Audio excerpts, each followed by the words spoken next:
এখন দেখছি আগামী দিনে আমার বিশ্বাস সারা ভারতবর্ষ দেখার চেষ্টা করবে ২৭,০০০ ক্যাম্পের মাধ্যমে হাজার হাজার লক্ষ লক্ষ যে সমস্যা উঠে আসবে সেটা বাস্তবায়ন। নতুন তো আমাদের কাছে সারা ভারতবর্ষ নতুন যে সাধারণ যে আমাদের কর্মসূচি চলে, সাধারণ যে কর্মসূচি পঞ্চায়েত সমিতি জেলা পরিষদ ইমপ্লিমেন্ট করে, তার বাইরে গ্রামোন্নয়ন এবং শহরোন্নয়ন ২৯৪টা বিধানসভা কেন্দ্র, প্রায় ৮০,০০০ বুথে ২৭,০০০ ক্যাম্প করে মানুষের নাগালের মধ্যে মানুষ তার সমস্যার কথা তুলে ধরবেন, মানুষ তার সমস্যা কোনটা আগে হবে সেটা নির্ধারণ করবেন। এই ধরনের কর্মসূচি আমরা কখনো দেখিনি। মাননীয় মুখ্যমন্ত্রীর হাত ধরে বাংলা যেটা এখন দেখছি আগামী দিনে আমার বিশ্বাস সারা ভারতবর্ষ দেখার চেষ্টা করবে।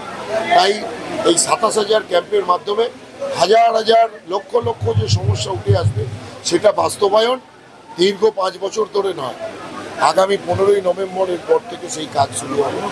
এবং এই হাজার হাজার মানুষ যে ক্যাম্পগুলো যাচ্ছেন তাদের উচ্ছ্বাস উদ্দীপনা, কাজ ফেলে রেখে যে তারা তাদের নিজেদের পাড়ার সমস্যার কথা বলতে যাচ্ছে, এটা আমাদের কাছে বড় পাওয়া।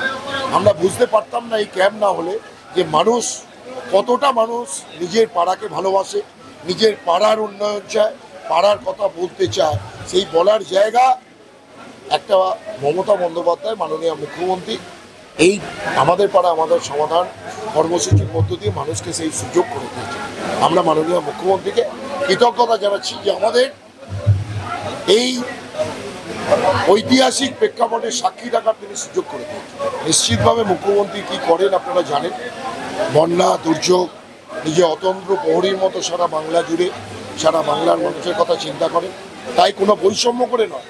আজকে বাইনান গ্রাম পঞ্চায়েত আপনি যেখানে এসেছেন, এটা বিরোধীদের পরিচালিত পঞ্চায়েত, এখানেও কিন্তু ২৬টা বুথে ২,৬০,০০,০০০ টাকার মমতা বন্দ্যোপাধ্যায় বরাদ্দ করেছেন। এটাই মমতা বন্দ্যোপাধ্যায়, যে কোনো বৈষম্য নয়, মানুষ বাংলাভাষী, বাংলার মানুষের জন্য উন্নয়ন তিনি করতে চান।